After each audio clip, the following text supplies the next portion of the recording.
냉동 온기조화 10번째 시간을 하도록 하겠습니다. 지난 시간에 여기 테이블 4-1에 있는 ASHRAE Designations for Refrigerants 이거 이제 공부를 했고, 이 공부를 하면서 할로카본 냉매에 대해서 이제 설명을 했습니다. 여러분이 다시 한번 그 노트를 보고 잘 따라오기 바랍니다. 자, 일단은 간단하게 먼저 이 500번대 냉매에 대해서 잠깐 설명을 하고, 그 다음에 하이드로카본, 그 다음에 이너올가닉 컴파운드 설명을 하고, 나중에 다시 한번 이 혼합 매체에 대해서 자세하게 이제 설명을 하도록 하겠습니다. 일단 500번대 가서 보면 R500, R500이 이렇게 이제 나와 있어요. 가서 보니까 어떻게 돼 있냐? 얘는 R12, 그 다음에 152 두 개를 합쳤는데, 그 합칠 때 중량비가 73.8%, 26.2% 이렇게 돼 있고, 얘는 22 냉매하고 115 냉매를 합쳤는데 중량비가 48.8, 그 다음에 51.2 이렇게 이제 돼 있어요. 이걸 우리가 영어로는 azeotropic refrigerant mixture다. 그래서 우리 말로는 공비 혼합 매체다. 그렇게 얘기해요. 그래서 공비 혼합 매체가 되면 일단은 여러분이 500번의 냉매 번호를 갖는다. 일단 그렇게 기억을 하고, 공비가 무슨 무장공비 이런 얘기가 아니라 공통 비등점을 갖는다. 그렇게 여러분이 이해를 하면 됩니다. 이제 설명을 다시 할 거예요. 이거 중요한 거기 때문에. 자, 그 다음에 비공비가 있어요. 비공비. 여기 가서 보면 407C, 뭐 410A 이렇게 이제 돼 있어서 얘는 공비가 아니기 때문에 비공비 그렇게 얘기합니다. 영어로는 non-azeotropic refrigerant mixture 이렇게 이제 돼 있어요. 여기에 대해서 이제 설명을 할 겁니다. 자, 이제 그 다음에 가서 보면은 하이드로카본 리프리저런트가 있어요. 하이드로카본. 보니까 R50이 있어요. 설명했습니다. 메테인입니다. 100% 하이드로카본 100% 이 수소로만 구성이 되어 있는데 탄소가 하나 있는 거 메테인. 그 다음에 에페인은 탄소가 2개, 수소가 6개 이제 붙어 있는 거예요. 이런 거 R171에서 에페인이라고 얘기했고, 그 다음에 프로판. 우리가 보통 집에서 뭐 연료로 사용하는 프로판은 C가 3개가 있는 거예요. C가 3개가 가서 보면 H가 8개 붙을 수 있어요. 그래서 똑같은 원리를 사용해서 번호를 붙여주면 그러면 290번이 됩니다. 290번. 이래서 프로판도 냉매로 사용할 수 있다. 여러분이 그렇게 이제 기억을 하고, 그 다음에 요 근래에는 가정용 냉장고의 냉매로 아이소뷰테인, 뷰테인인데 부탄가스예요. 부탄가스 여러분 저 LPG 자동차 거기 이제 가서 이제 LPG를 넣을 때 거기 가면 부탄가스를 넣는다 그렇게 기록이 되어 있어요. 부탄. 또 여러분이 이렇게 헤어스프레이 이렇게 뭐 무스라든지 헤어스프레이 이런 거 하면은 거기서 이제 취식하고 분사가 돼서 나와요. 그 분사하려고 하면 그 안에 가스를 넣어줘야 되는데 이러한 데 사용되는 게 부탄가스예요. 부탄은 냉매 번호가 600입니다. R600. 근데 여기 가서 보니까 600A라고 붙었어요. 그래서 600이 되면 노멀 부탄이에요.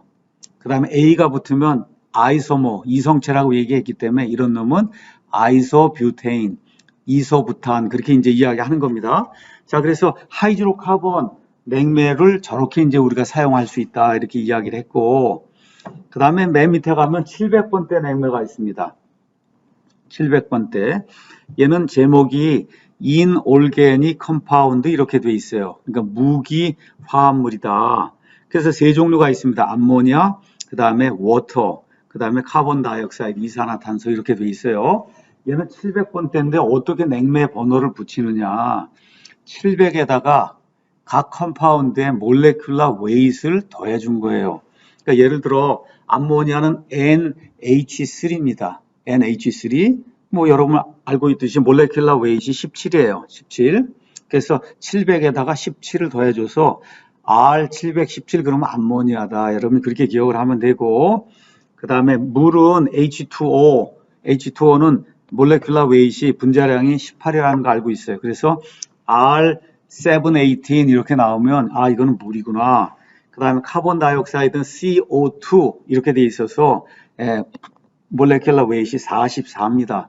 그래서 R744 이렇게 이제 나오면은 이거는 이산화탄소구나. 일단은 여러분이 그렇게 기억을 하기 바랍니다. 이 냉매들에 대해서는 조금 이따 이제 다시 또 설명을 할 겁니다. 자, 여기 이제 가서 보면 밑에 뭐라고 나와 있냐. 자, 냉매 번호를 이제 우리가 대충 규정도 했고, 아, 냉매 번호가 이렇게 이제 붙여지는구나. 이제 공부를 했습니다. 자, 이번에는 뭘 공부할 거냐 하면 세상에 수천 가지 이런 그 화학 물질이 존재하는데 이 모든 걸 다 냉매로 쓸 수 있느냐? 그렇지 않아요. 그렇지 않아요? 예, 어떠한 조건을 만족을 해야만 냉매를 쓸 수 있어요. 이런 것들도 인터뷰를 하거나 아니면 나중에 뭐 냉동기 회사에 가서 뭐 직무를 수행하거나 할 때 이게 중요한 그런 내용이기 때문에 여러분이 이제 알아둬야 됩니다. 자, 그럼 어떠한 물성치를 만족을 시켜야 냉매로 쓸 수 있느냐? 첫 번째는 연력학적인 물성치가 있어요. 이런 연력학적인 물성치가 냉매로 사용하기에 또 냉매로 사용해도 높은 온도도 있고 그 다음에 중간 온도도 있고 저온도 있고 초저온도 있고 여러 종류가 있어요. 이와 같은 그 애플리케이션마다 요구가 되는 이 연력학적인 특성이 다릅니다. 자, 그 가운데 기본적으로 모든 냉매의 요구가 되는 이와 같은 그 연력학적 물성치가 뭐가 있는지 여러분에게 이제 설명을 하도록 하겠습니다. 자, 여기 이제 가서 보니까 뭐라고 이제 기록이 되어 있느냐. 이렇게 이제 되어 있어요. 가서 보겠습니다. 첫 번째 연력학적인 물성치, 첫 번째는 뭐냐. 예, 첫 번째, positive evaporating gauge pressure. 이렇게 이제 되어 있습니다. 그러니까, evaporating 할 때 이 gauge pressure가 positive, 그러니까 0보다는 커야 된다. 자, 여러분, 게이지 프레셔 알고 있죠?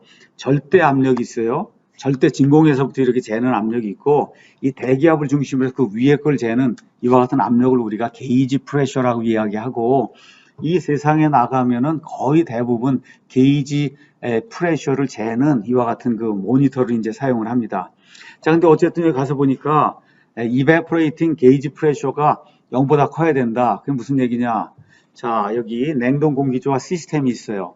가서 보면 이베퍼레이터가 있고 컴프레서가 있고 컨덴서가 있고 익스펜션 밸브가 있어요. 높은 압력 있고 낮은 압력이 있는데 이 냉동 시스템의 가장 낮은 압력은 어디서 발생하냐? 이베퍼레이터 증발기에서 발생해요. 그러니까 이 얘기는 뭐냐 하면 증발기에서 이 이베퍼레이팅이 일어날 때 여기 이제 압력이 있을 거 아니에요. 이 압력이 대기압보다는 커야 된다는 얘기예요.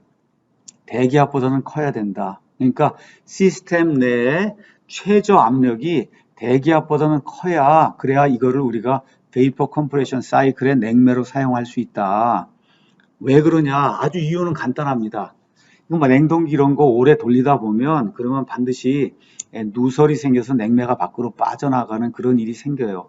그런데 압이 크면은 냉매가 대기압보다 가장 낮은 데서도 압이 크면은 그럼 냉매가 밖으로 나가니까 공기가 들어오지 못하는데 반대로 이베퍼레이션이 일어날 때 압력이 가장 작을 때 이때 대기압보다 이 압력이 떨어지게 되면 이 안에 누출이 생겨 구멍이 생기면은 공기가 이 안으로 들어오게 되면 그럼 시스템 안에 공기가 들어오면 그럼 냉동작용이 일어나지 않습니다. 여러 가지 문제가 생기기 때문에 그래서 프랙티컬한 실질적인 이유 때문에 우리가 냉매를 선정할 때 이게 뭐 마이너스 60도씨 냉동을 하든 뭘 하든 어찌됐든 그 온도 거기에서 이 압력이 대기압보다는 커야 된다.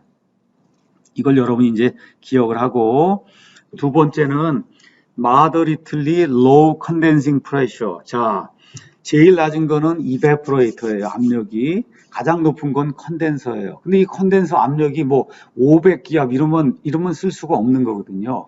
그래서 여기 뭐라고 써 있냐면 적절하게 low condensing pressure, 컨덴서 압력이 가장 높은 데인데 이 가장 높은 이 컨덴서의 압력이 어느 정도 낮아야만 된다.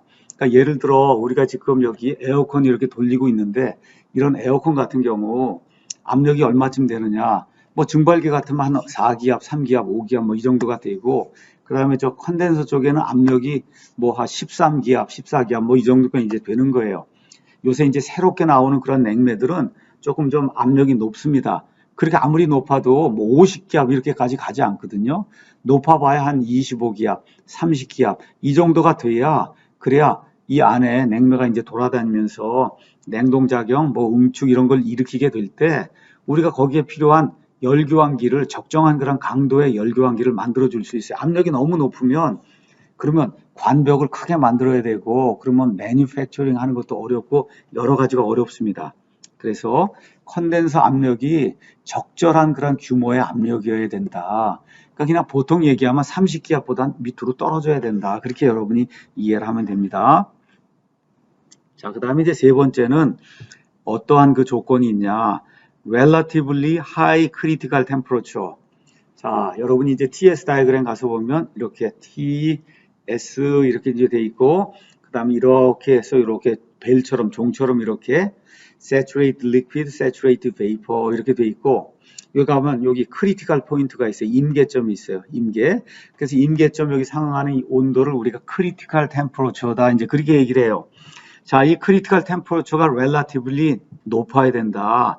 자, 이것은 뭐냐 하면은 지금까지 수백 종류의 이런 물질이 있는데 이런 물질을 이렇게 이상적인 사이클을 이렇게 만들어 갖고 베이퍼 컴프레션 사이클을 만들어서 그래서 성능 계수 COP를 계산해 보면 이 크리티컬 템퍼러처가 높은 이와 같은 물질이 효율이 높아요.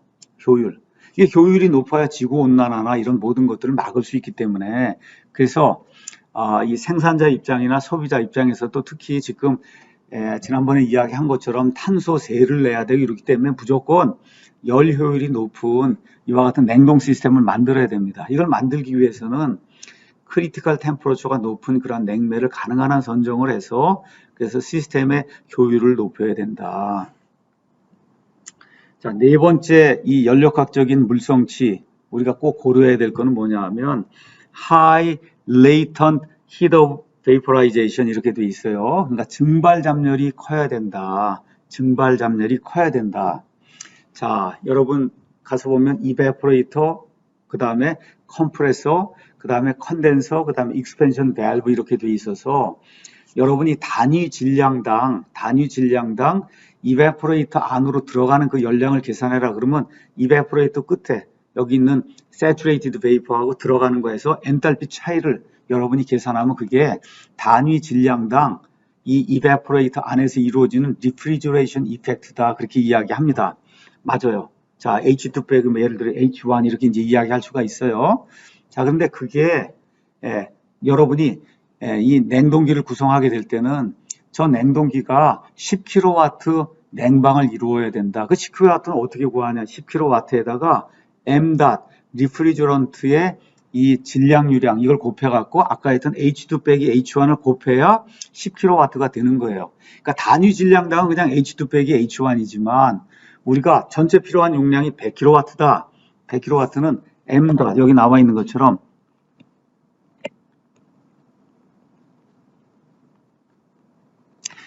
m닷 H2 빼기 H1 이게 Q evaporate예요. QE 이렇게 이제 쓸 수 있어요. 이게 10kW, 20kW 이렇게 되는 거예요. 자, 이렇게 되니까 10kW 같은 10kW를 뽑아봐도 여기 나와 있는 것처럼 이 m닷하고 H2 빼기 H1 이게 두 개 곱한 게 10kW가 되니까 H2 빼기 H1이 큰 그런 냉매를 사용하면 m닷이 작아도 되는 거예요. 그러니까 여러분 가서 보면 여기 evaporator가 있을 때 여기가 saturated vapor고 여기가 여기 시작하는 이런 점이거든요. 이게 결국은 뭐하고 비례하느냐 하면 HFG, heat of evaporation하고 이제 비례하게 돼 있어요. heat of evaporation. 그러니까 heat of evaporation이 크면 m-이 작아도 된다. m-이 작아도 된다는 얘기는 기계를 작게 만들어도 된다는 거예요. 기계를 작게, 이 안에 들어가는 열교환기도 작게 만들어도 되고 다니는 이와 같은 그 열교환기 이렇게 다니면 관으로 되어 있는데 이 질량이 작아도 되니까 작게 만들 수 있는 거예요. 이게 작게 만들면 그러면 부품에 들어가는 모든 소재 이거 양을 줄일 수 있기 때문에 이게 대단히 중요한 거예요. 여러분이 이제 이 세상에 나가서 뭐 삼성전자를 가든 뭐 LG를 가든 아니면 캐리어를 가든 뭐 예를 들어 에어컨 만드는 그런 회사를 간다. 가서 보면 거의 다 똑같아요. 열교환기, 그 다음에 압축기, 그 다음에 여기 또 열교환기 컨덴서, 익스펜션 밸브 이걸 또 이제 구성이 돼 있는 거예요. 자, 이거를 한 해 500만 대, 1000만 대 이렇게 만드는 거다. 이렇게 만들 때 정말 거기서 10g, 20g만큼이라도 이 들어가는 부품의 무게를 줄일 수 있으면 예를 들어 그게 거의가 다 열교환기 같으면 알루미늄, 아니면 컴프레서 같으면 그 안에 구리 뭐 이런 것들이 들어있는데 이런 것들을 뭐 10g, 50g 이렇게 해서 하나당 줄일 수가 있으면은 그게 500만 대가 되면 엄청난 양의 여러분이 이 자원을 절약을 하는 겁니다. 그러니까 규모가 100만 대, 500만 대, 1000만 대 이런 식으로 이제 규모가 돼서 제품이 만들어질 때는 가장 중요한 게 뭐냐? 원자재를 줄여야 된다. 원자재를 줄이는 건 다른 거 없어요. 무게를 줄여야 돼요. 무게를 줄이기 위해서 여기 냉동공조 여기에서는 뭘 선택해야 되냐? 예, 이 heat of evaporation 증발 잠열이 큰 놈을 선정을 해서 돌아다니는 매스가 작게 그러니까 작아도 많은 증발 잠열을 내는 이와 같은 냉매를 사용하면 전체적으로 이 부품의 크기를 줄일 수가 있다. 그래서 요 네 가지 여러분이 꼭 기억해야 됩니다. 연력학적인 물성치 첫 번째, 이베포레이터 압력은 대기압보다 커야 된다. 두 번째, 컨덴서 압력은 적절한 그런 규모여야 된다. 30기압 이하로 지금 다 되게 돼 있습니다. 세 번째, 그 다음에 크리티컬 템퍼러처가 높아야 된다. 왜 높아야 되냐? 효율을 높이기 위해서는 이와 같은 냉매를 사용해야 된다. 네 번째, heat of evaporation, 증발 잠열이 커야 된다. 부품 소재의 양을 줄이기 위해서.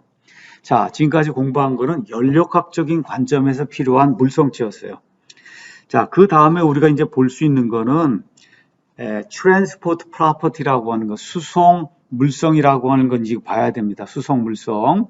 자, 이베포레이터가 있어요. 이베포레이터는 안에 냉매가 이렇게 관이 이렇게 있으면 안에 냉매가 이렇게 흘러가는 거예요. 이쪽으로 이제 바람이든 물이든 이렇게 이제 지나가면서 열을 교환하는 거예요.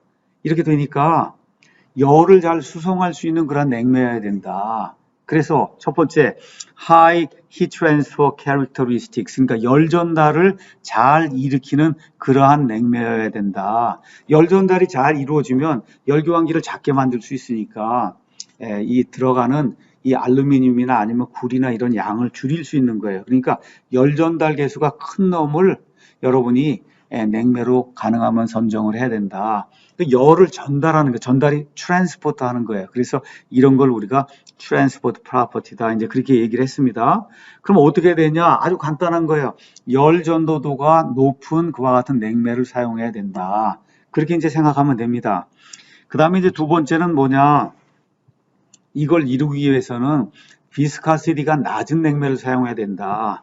자, 냉매가 이렇게 흘러가요. 열이 이렇게 들어오면 부글부글 이렇게 끓는단 말이에요.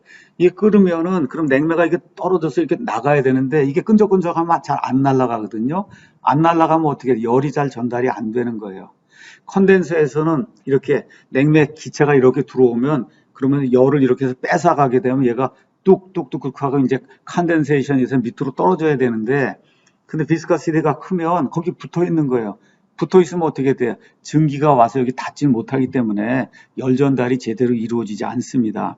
그래서 첫 번째 열 전달이 잘 이루어지기 위해서는 thermal conductivity가 큰 이와 같은 냉매를 구해야 되고 두 번째 동일한 이유로 열 전달이 잘 이루어지려면은 비스카시티가 낮은 이와 같은 냉매를 선정을 해야 된다. 그냥 여러분이 그렇게 기억을 하면 됩니다.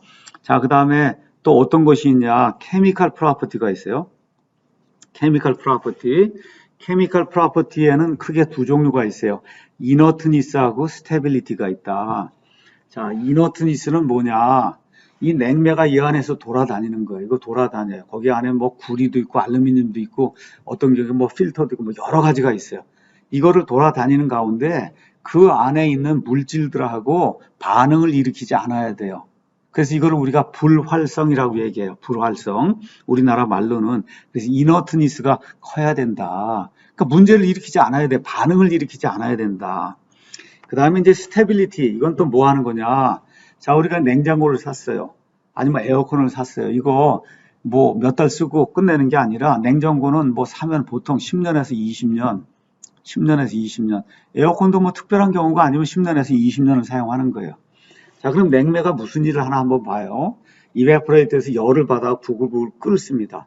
그 다음에 컴프레서에서 일을 받아고 저 위로 올라가면 온도가 70도, 80도 여기 슈퍼히팅이 된 다음에 다시 슈퍼히팅이 없어지고 50도 정도에서 응축이 이루어지고 익스펜션이 되고 퍽 하고 익스펜션이 된 다음에 또 다시 이제 부글부글 끓고 이런 작용을 해서 냉동이 이루어지는 거예요. 이게 자그마치 20년 동안 이루어져야 돼. 20년 동안.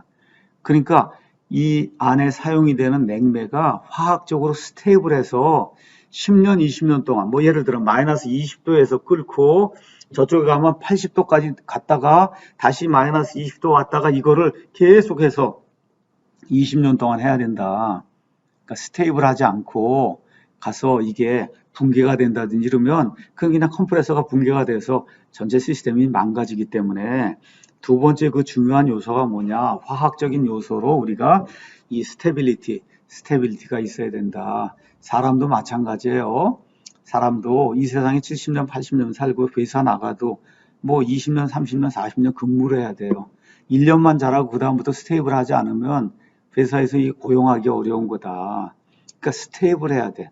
여기 저 엉덩이 이렇게 이 의자에다 붙이고 그리고 스테이블하게 이렇게 일을 할 줄 아는 그런 사람이래야.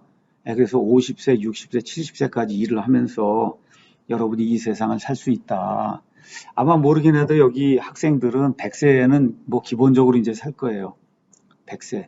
이 100세 사는 게 이게 좋은 건가 나쁜 건가 한번 생각을 해보기 바랍니다. 자, 회사에서 대개 50세면 다 나오는데, 자, 50년 살고 그 다음부터 나머지 50년을 어떻게 살 것인가를 잘 생각을 해야 돼요. 나머지 50년을 어떻게 살 것인가. 직업이 없는데. 그래서 여러분이 석사도 공부해야 되고, 박사도 공부해야 되고, 전문적인 이와 같은 지식을 갖추어야 50세, 60세, 70세, 심지어 80세까지도 일을 할 수 있는 거예요. 전문 지식이 있어야.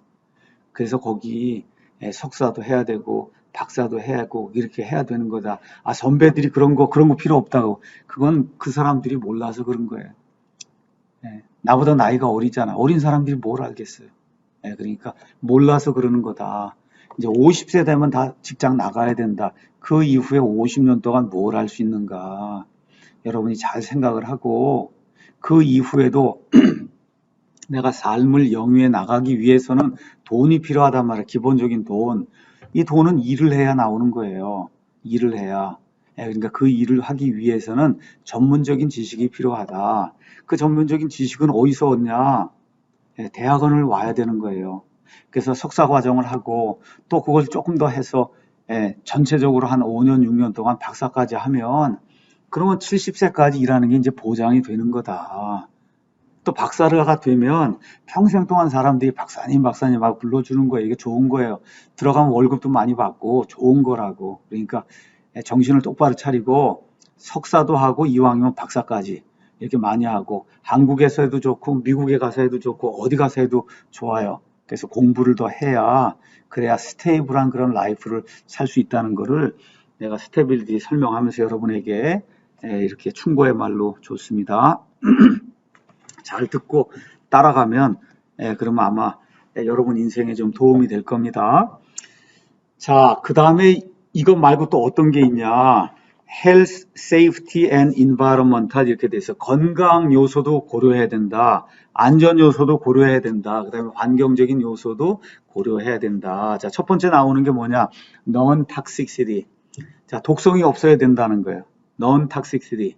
자, 여기 우리가 이제 모든 이 연력학적 물성지, 화학적 물성지 다 좋은 게 있는데 이놈이 독성이 있어서 사람이 흡입을 하면 죽는다. 이건 냉매로 못 쓴다는 거예요. 냉매로 못 쓴다. 자, 그렇게 되니까 여러 가지 뭐 수백 개가 있는데 그 가운데 냉매로 쓸 수 있는 건 독성이 없는 것들로 일단 규정이 돼. 다른 건 다 돼도 독성이 안 되면 안 되는 거예요. 독성이 안 되면. 독성 테스트를 통과하지 못하면 힘들다. 자, 그런데 새로운 어떤 물질이 나왔어요. 자, 이 물질이 나오면 독성 테스트를 처음에는 뭐 물고기에다 이렇게 하고 뭐 그 다음에 조금 잘 되면 쥐 통해서 하고 또 잘 되면 그 다음에 토끼 하고 맨 마지막에는 사람들까지 동원해서 독성 임상 테스트를 해서 아무 문제가 없다고 하는 이와 같은 결론이 나와야 냉매를 실제로 생산해서 쓸 수가 있다. 그럼 이런 과정이 얼마나 걸리냐? 한 10년 걸리는 거예요. 그래서 냉매를 개발하는 게 이게 어려운 거다. 왜 그러냐? 만에 하나가 1000만 명 중에 하나라도 독성 때문에 죽는 일이 생기면 그럼 그 회사는 망하게 되는 거예요. 예, 그래서 가장 중요한 게 독성이다. 독성이 없어야 되는 거예요. 독성이. 자, 그 다음에 이제 두 번째 요소는 안전의 요소로 non-flammability. 자, 이건 냉장고 뭐 이렇게 해서 구동하다가 갑자기 어떤 사람이 거기서 뭐 담배를 피든 유방이 이게 터져가지고 사람이 죽었다 이러면 이것도 또 그 회사가 이제 망하는 거거든요. 자, 그래서 가능하면 flammability가 없어야 된다. 그래서 지금부터 한 10년 전까지만 해도 가연성이 있는 이와 같은 물질은 우리가 냉매로 사용을 할 수가 없었습니다. 그런데 가연성이 없는 물질들 가운데서 오존층 붕괴를 일으키지 않고 지구 온난화를 별로 일으키지 않는 그런 것들을 찾아보니까 없는 거예요, 거의. 자, 이렇게 돼서 우리가 그러면 가연성 있는 것 중에 일부는 우리가 좀 허용을 해야 되지 않겠느냐, 이렇게 해서 지금 전 세계에 만들어지는 많은 냉장고 같은 경우는 냉매 들어가는 양이 요만큼뿐이 안 됩니다. 60g, 70g 정도밖에 안 돼요. 그래서 이게 터져봐도 이게 큰 문제가 안 되는 이런 수준이다. 이런 정도의 작은 규모의 이런 냉동기, 이런 거에는 이 이소부탄 같은 이와 같은 가연성 있는 그러한 냉매를 사용해도 좋다고 이렇게 모든 사람들이 동의를 하고, 뭐 환경주의자들도 뭐 다른 방법이 없으니까 이런 것들을 허용하고 있다. 하지만 어쨌든 가능한 한 가연성이 없는 걸 써야 된다. 이걸 여러분이 이제 기억을 하면 좋습니다. 그 다음에 이제 옛날에는 3번이 low ozone depletion potential, 오존층 붕괴를 일으키는 이 지수가 낮아야 된다. 근데 지금은 이렇게가 아니고 여기 나와 있는 것처럼 zero가 돼야 된다. zero. 오케이? 네, 그래서 오존층 붕괴를 요만큼이라도 일으키면 냉매로 쓸 수가 없어요. 여러분 다 내가 설명한 것처럼 몬트리올 의정서에 의거해서 냉매로 사용하거나 아니면 세정제로 사용하거나 소화기로 사용하는 이런 모든 것들은 오존층 붕괴를 일으키는 그와 같은 요소를 그 안에 하나도 요만큼도 가지고 있으면 안 된다. 그래서 지금 사용하는 모든 냉매, 세정제 이런 것들은 오존층 붕괴를 일으키지 않는다. 이걸 여러분이 기억을 해야 되고, 그 다음에 이제 여기 나와 있는 네 번째 조건은 그린하우스 워밍 포텐셜, 글로벌 워밍 포텐셜, 지구 온난화를 일으키는 이 지수가 낮아야 된다.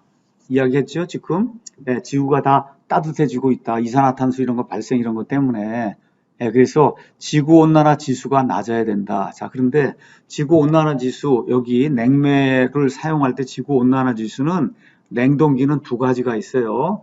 한 가지는 냉매 자체가 밖으로 이렇게 빠져나가서 이게 지구온난화에 기여하는 이와 같은 효과가 있어요. 이건 다이렉트 효과라고 해요. 다이렉트 이펙트가 있고, 그 다음에 이제 또 뭐가 있냐면 냉동기를 구성하면 그러면 전기를 사용해야만 그래야 냉동이 이루어지는 거예요. 그럼 전기는 저기 발전소에서 만드는 거예요. 그 발전소에는 화석열을 사용해서 그래서 이산화탄소가 많이 발생해요. 그렇게 되니까 냉장고를 20년 구동했다. 에어컨을 20년 구동하면 그만큼 전기를 쓰는 거예요. 자, 그럼 어떤 시스템을 만들어야 되냐? 전기요금이 덜 나오게 전기를 덜 쓰는 시스템을 만들어야 돼요. 그러니까 냉매가 이 냉동작용을 일으키는데 이 냉매가 효율이 좋은 그런 냉매를 선정을 해야만 전기요금이 작게 나오고 이산화탄소 세금이 작게 나오는 거예요. 이와 같은 걸 우리가 indirect effect라고 얘기해요. 간접 효과다. 그러면 20년 동안 냉동기를 구성하면 그러면 간접 효과가 직접 효과보다 거의 대다수를 차지한다고 100이라고 놨을 때 간접 효과가 한 95 이상을 차지하고 직접 효과는 5% 정도밖에 안 됩니다. 그러니까 여러분이 어떠한 냉매를 선정해야 되냐? 지구온난화를 덜 일으키는 냉매를 선정해야 된다. 그 일을 이루기 위해서는 어떻게 해야 되느냐? 효율이 좋은 그런 냉매를 선정을 해야 된다. 그러니까 여러분이 냉동공기조와 이와 같은 그 회사에 들어가서 냉매를 선정하는 그러한 작업을 맡은 엔지니어가 됐다. 그러면 지구온난화를 덜 일으키고 오존층 붕괴는 그건 안 되는 거니까 이미 법으로 정해졌으니까 그래서 이런 것들을 이제 고려해야 된다. 자, 그 다음에 이제 미셀러니어스 팩터들이 있어요. 미셀러니어스 이거 잡동사니다 이런 이야기인데 이 잡동사니가 별거 아닌 것 같은데 실제로 이게 대단히 중요한 겁니다. 첫 번째는 뭐냐? low cost of refrigerant 냉매의 가격이 낮아야 된다. 모든 게 다 좋아. 독성도 없고, 가연성도 없고, 효율도 좋고, 다 좋은데, 1kg, 1kg면 요만큼이면 1kg이에요. 이게 냉매가 1kg. 이 1kg에 100만 원 이러면 이거 사용 못 합니다. 자동차 같으면은 자동차 안에 에어컨이 들어있어요. 보통 냉매가 얼마쯤 들어있냐? 1kg에서 2kg 들어있어요. 그 냉매가 빠져나가요. 자동차가 덜컹덜컹하고 다니기 때문에 냉매가 밖으로 나갈 수밖에 없어요.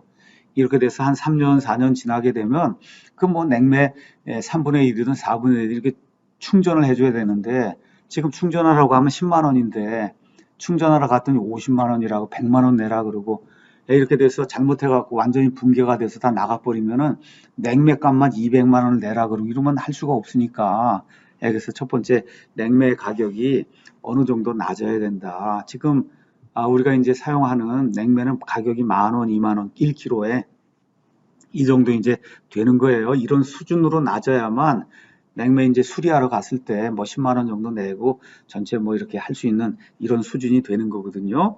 그래서 이걸 기억을 해야 된다. 그 다음에 이제 두 번째는 Easy Leakage Detection 이렇게 이제 돼 있습니다. Easy Leakage Detection 이건 뭐냐 하면 특별히 이제 자동차 에어컨 같은 경우 이게 덜컹덜컹대는 이런 도로 위를 다니기 때문에 그래서 어쩔 수 없이 플렉서블한 이와 같은 러버 고무 호스로 이렇게 연결을 해놨어요. 이걸 다 쇠나 아니면 굴이나 이런 딱딱한 걸로 해놓으면 이게 덜컹덜컹하면 이게 부서질 수 있기 때문에 자 그럼 이게 중요한 부분을 이렇게 플렉서블한 러버로 만들어 놨기 때문에 러버를 통해서 냉매가 밖으로 나갈 수밖에 없어요.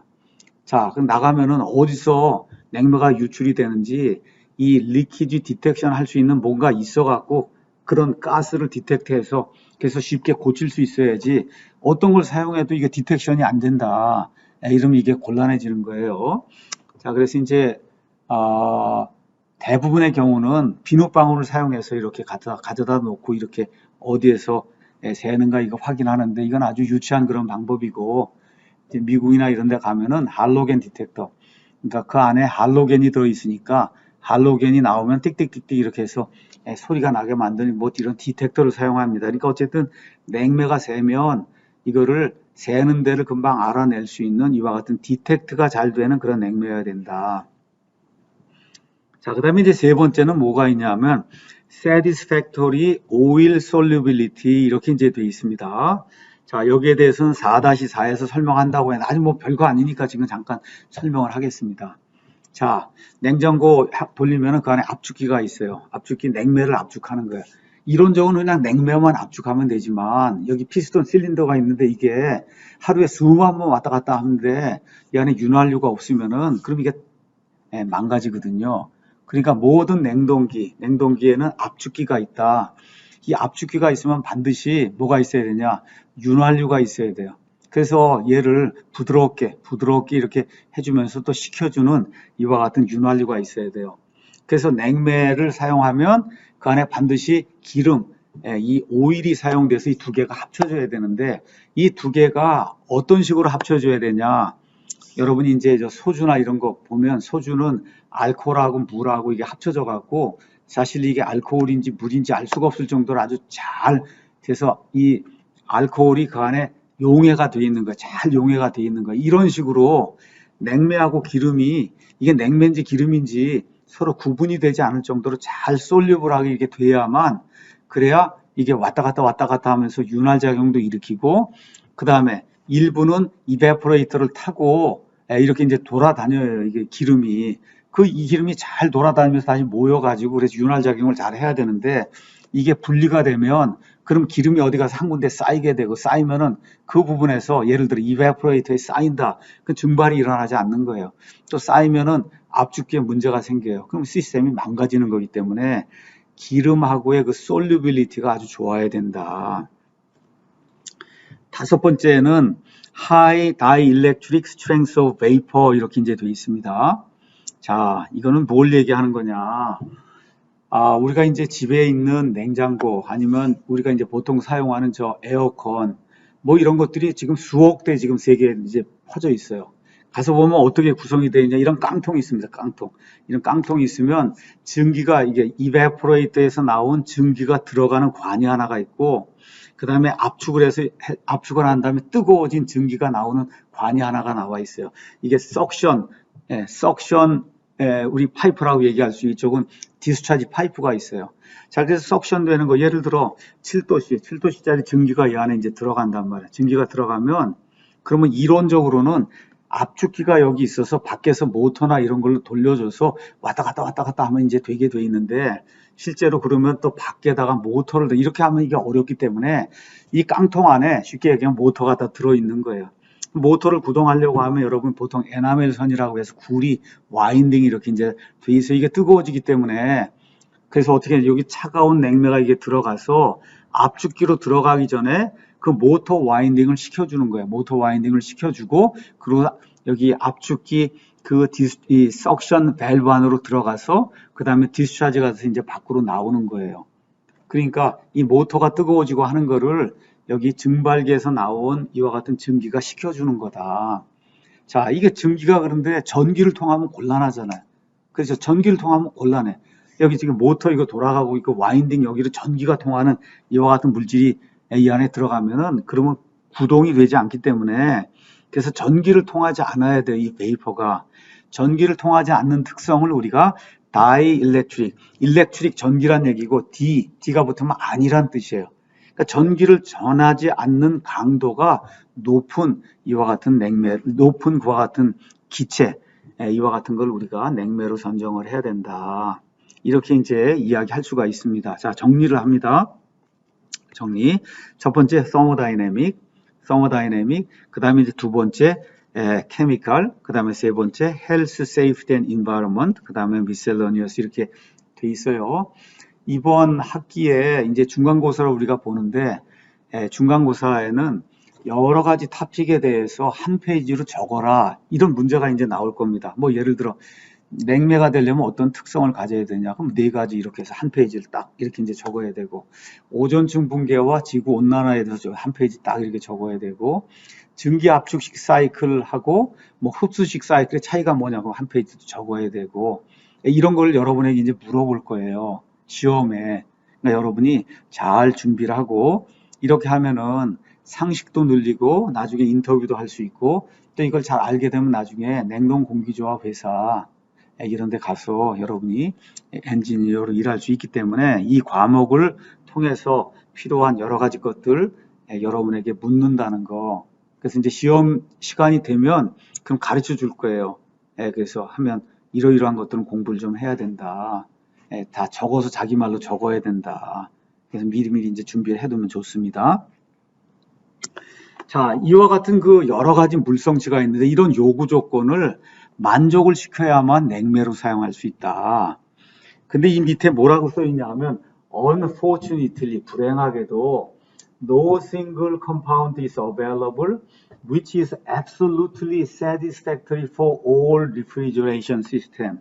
리프리저레이션 시스템에는 이야기한 대로 뭐 7도씨에서 증발이 일어나는 거, 마이너스 20도에서 일어나는 거, 마이너스 40도, 마이너스 60도 등등 해서 뭐 저온, 중온, 고온 뭐 등 여러 가지가 있는데 이 모든 거를 다 만족시킬 수 있는 이와 같은 냉매는 없다는 거예요. 그렇죠?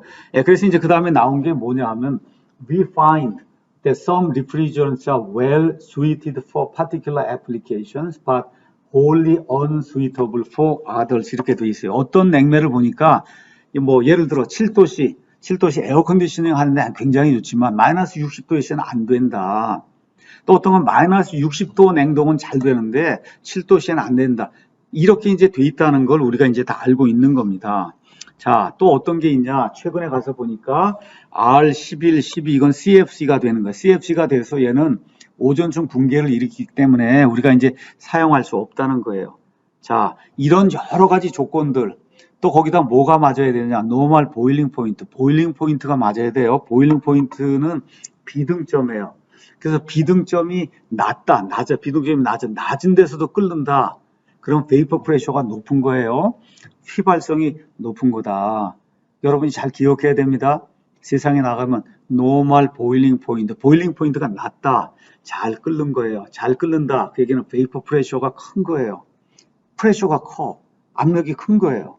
그 다음에 그 얘기는 휘발성이 좋다는 거예요. 이렇게 이제 여러분이 이해를 하면 됩니다.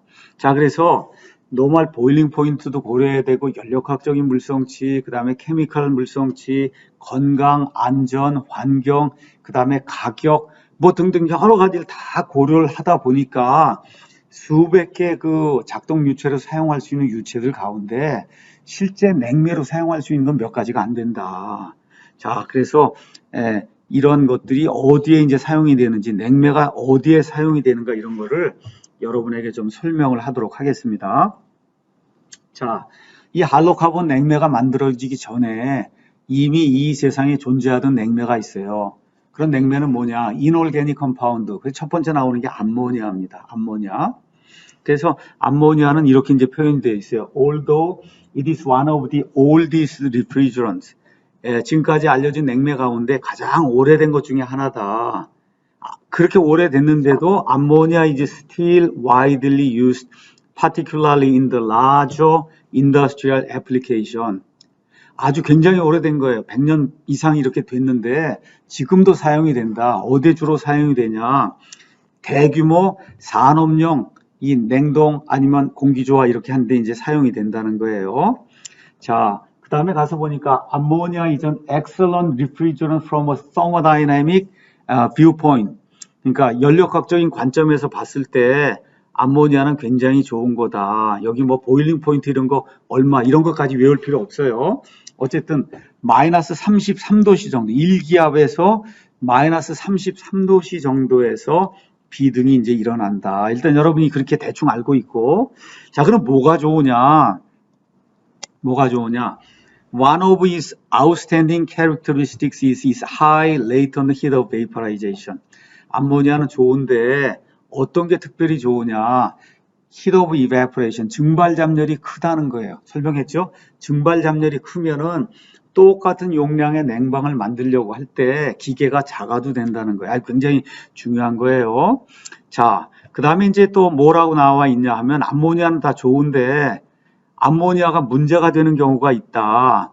암모니아 안에 요만큼이라도 물이 들어가면 그러면 어떤 일이 생기냐? 암모니아가 돌아다니는 가운데 조금이라도 물이 있으면은 그런데 그 만들어진 이와 같은 열교환기나 아니면 이 압축기가 구리로 만들어져 있다. 그러면 구리가 부식이 돼서 그래서 결국은 구리를 먹어 삼켜요, 암모니아가.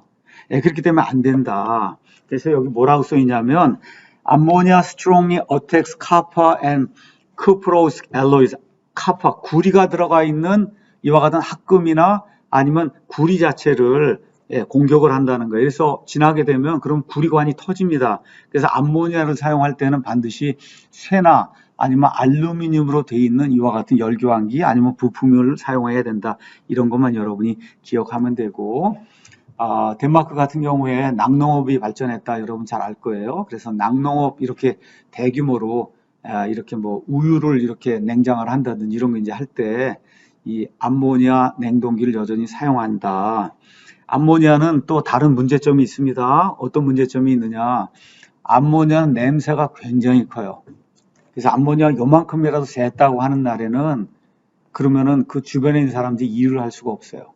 암모니아. 그래서 암모니아는 집안이나 이런 데 절대 사용할 수 없고 저 밖에다가 해서 사람들 침입하지 못하도록 이렇게 다 이렇게 벽 같은 거를 해서 다 막아놓고 그래서 산업용 이런 대규모 이런 데만 이제 사용할 수 있다는 거 여러분이 이제 기억을 하면 되겠습니다. 자, 그 다음에 이제 어떤 게 있냐 하면은 카본 다이옥사이드가 있어요. 카본 다이옥사이드 CO2, CO2가 있습니다. 자, CO2는 조금 좀 특징이 있어요. CO2는 압력이 굉장히 높아요. 압력이. 그래서 어떻게 되느냐? 이제 가서 보면 여기 크리티컬 포인트가 있는데 크리티컬 포인트가 31도밖에 안 돼. 31도. 31도밖에 안 되니까 어떤 일이지? 얘를 베이퍼 컴프레션 사이클을 정상적으로 우리가 사용을 할 수가 없어요. 그래서 베이퍼 컴프레션 사이클을 사용하려고 하면 그럼 어떻게 되냐? 이쪽에서 뭐 예를 들어 7도씨 이렇게가 쭉 올리면은 그러면 한 70도씨 이렇게 돼서 내려와서 한 55도씨 뭐 이렇게 돼야 되는데 이미 55도씨 넘어가게 되면 크리티컬 포인트를 넘어가는 거예요. 크리티컬 포인트를 넘어가서 열 전달이 이루어져야 되기 때문에 얘는 컨덴서라고 얘기할 수가 없고 크리티컬 포인트를 넘어가서 이 사이클이 이루어져야 되기 때문에 슈퍼 크리티컬 사이클을 이제 구성을 해야 된다. 슈퍼 크리티컬 사이클. 이게 이제 암모니아의 특성이고, 이렇게 됐을 때 암모니아의 압력이, CO2의 특성이고, 이 CO2가 이쯤 됐을 때 압력이 얼마나 되냐? 한 200에서 250기압이 됩니다. 200에서 250기압. 이렇게 되는데도 어떤 용도에는 CO2를 사용하고 있다는 거, 그걸 여러분이 이제 기억을 하면 됩니다. 자연냉매다. 자연냉매. 자, 그러면 이 카본 다이옥사이드가 요 근래에는 어디에 사용이 되느냐 여러분에게 설명하도록 하겠습니다. 이제 자동차 여기에 대해서 이제 이야기를 이 밑에 가면 이제 할 거예요. 1930년대에 CFC가 이제 개발이 된 이후로 우리가 이제 사용하는 자동차가 안에 이제 에어컨이 있잖아요. 그 에어컨 거기에 사용하는 냉매는 CFC10이라고 하는 걸 사용했어요. R12. 근데 R12는 CFC로 여러분이 알고 있는 것처럼 차가 다니면서 호스를 통해서 이게 CFC12가 밖으로 방출이 되는데 전 세계에 차가 수억 대가 되기 때문에 밖으로 방출되는 양이 엄청나게 많은 거예요. 자, 그래서 사람들이 안 되겠다. 이렇게 해서 CFC12를 대체할 수 있는 대체 냉매를 만들었어요. 그 대체 냉매의 이름이 R134A입니다. 여기 나와 있는 A는 small a예요. 그래서 아이소모예요. 134A를 신냉매라고 해서 그래서 이제 그거를 개발했어요. 그래서 여러분이 지금 사용하고 있는 그런 그 자동차 안에는 R134A 아주 오래된 거 20년 전 거 그건 구냉매. 그 다음에 이제 요 근래 나온 건 다 신냉매라고 해서 134A. 그래서 자동차 이렇게 수리하는 데 가서 냉매가 이제 빠져서 여러분이 이제 냉매를 좀 넣어 주십시오. 보충해 주십시오 하면 구냉매인가 신냉매인가를 이제 확인하는데 구냉매는 CFC12, 신냉매는 R134A. 134A를 만들어서 10년, 15년 사용하다 보니까 어떤 문제가 생겼냐. 134A가 오존층 붕괴는 일으키지 않는데 지구온난화 지수가 높은 거예요. 지구온난화 지수가 높으니까 또 이게 밖으로 빠져나가면은 그러면 지구를 따뜻하게 만들어서 결국 문제가 생기니까 이거를 대체할 수 있는 또 다른 냉매를 만들어야 되겠다. 또 다른 냉매를. 그래서 독일에 있는 BMW, 그 다음에 벤츠 이런 회사들이 아주 영구적으로 이제 오존층 붕괴 아니면 지구온난화 이런 걸 일으키지 않는 이런 시스템을 만들려고 하면 내추럴, 이 세상에서 자연적으로 존재하는 그런 물질을 가지고 이 냉동기를 만들어야 되겠다. 그래서 생각을 해보니까 이산화탄소가 제일 좋다는 거예요. 이산화탄소. 그래서 이산화탄소를 사용하는 이와 같은 에어컨, 자동차 에어컨 시스템을 만들어서 전 세계에 그거를 이제 뿌려가지고 그래서 모든 회사가 CO2 이걸 사용하는 그런 시스템을 이제부터는 자동차 에어컨으로 사용해야 된다. 이걸 이제 주장을 하고 시스템을 만들었고 또 자동차 에어컨에 장착을 해서 세상에 이제 내보내고 이렇게 했는데 내가 이야기한 대로 이거는 베이퍼 컴프레션 사이클이 일반적인 사이클이 아니고 슈퍼 크리티컬 이 사이클이 돼서 완전히 시스템을 다 바꿔야 되고 또 하나는 250기압까지 간다면 250기압.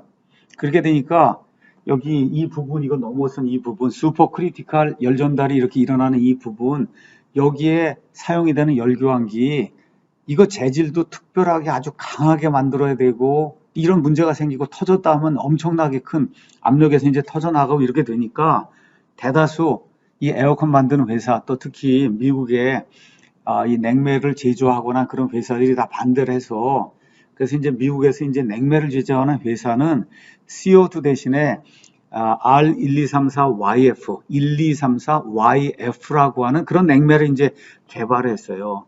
그래서 이 냉매는 134의 기존에 사용하던 것 똑같은 그 시스템을 사용하고 모든 뭐 조건이 다 좋은데 문제는 뭐냐 얘는 냉매 가격이 비싼 거예요. 1kg에 옛날 같으면 처음에 나올 땐 100만 원, 1kg 요만큼에 100만 원.